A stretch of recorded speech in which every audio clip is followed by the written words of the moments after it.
Chapters 21 and 22. These two chapters, we turn back to regulations for the priests. Yay. It's not all that exciting. I get it. But it would have been critical for those who originally received it. Again, 6 times this phrase, I am the Lord who makes holy, or some variation is found. That covenant language. This is God saying, I am entering into a relationship with you and I want to be tight with you. Here's how you need to be to keep yourself loyal to me so that I can be as close to you as possible without harming you, because he's a holy God. This covenant language, and here it's impacting the priests, including the high priest, because the priests are in the role of representing God to the people. And so this is why in this era, they were to have no physical disability. This is not God being against disabled people or those who may be physically flawed in some way, just in that category of disability.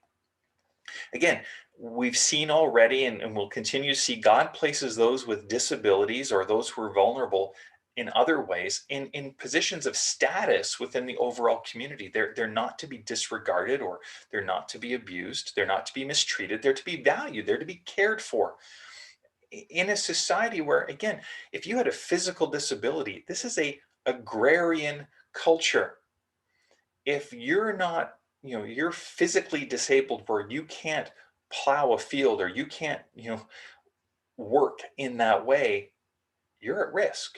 Your family is at risk in terms of if you're kind of in the position of being kind of the wage earner or the crop tender.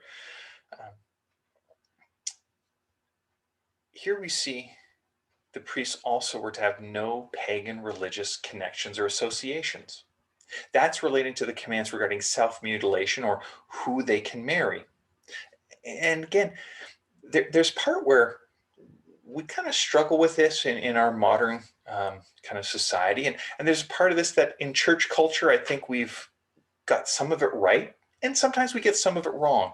But in the New Testament, we do see that leaders within the church, leaders within the community of God's people are to be, and I don't want to say held to a higher standard, but they're to show themselves as those who live in a way that is seeking to be above reproach. None of us are perfect, but that, again, character, I mentioned this a few days ago.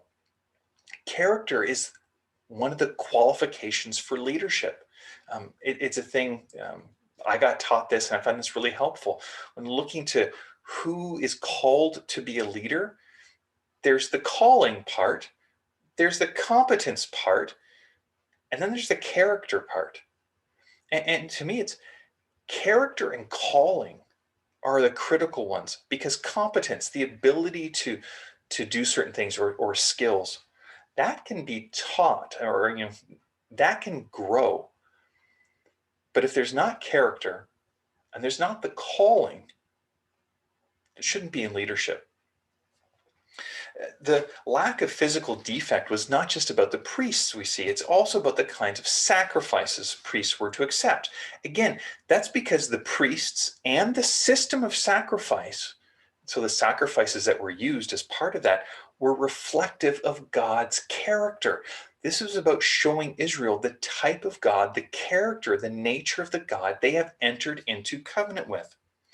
And Israel was to take the character of the God they were in covenant with seriously, because they were to be reflections of God to the nations surrounding them.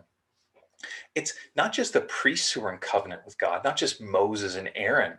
It's the whole nation, which was just unique in the ancient world.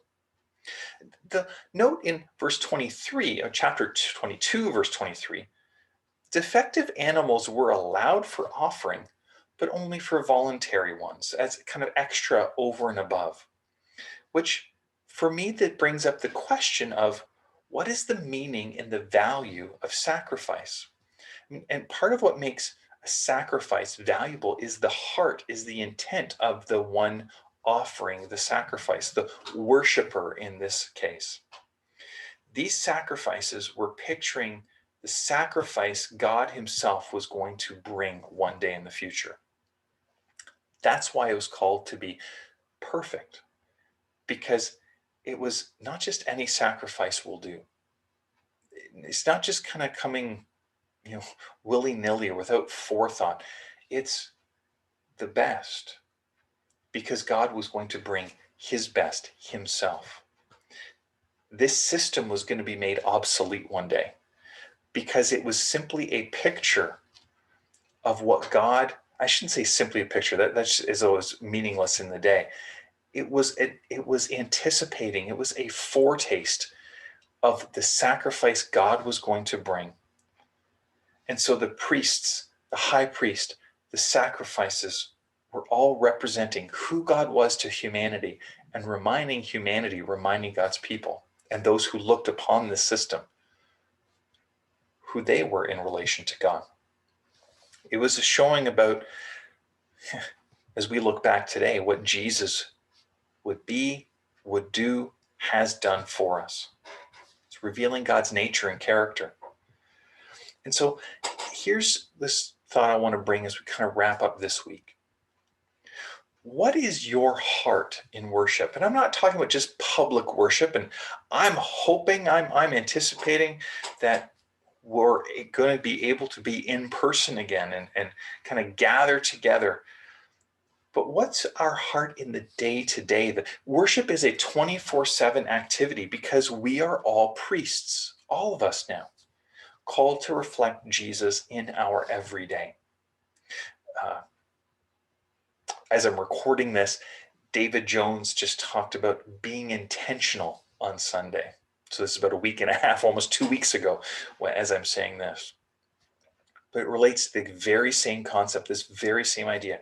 How are you being intentional each day to offer your heart, your soul, your mind, your strength, your all in everything to God? That's at the heart of being a worshiper. That's at the heart of being a priest of Jesus. May the Lord bless you and keep you. May the Lord make his face to shine upon you. May the Lord be gracious to you. And today, would you know his peace? God bless.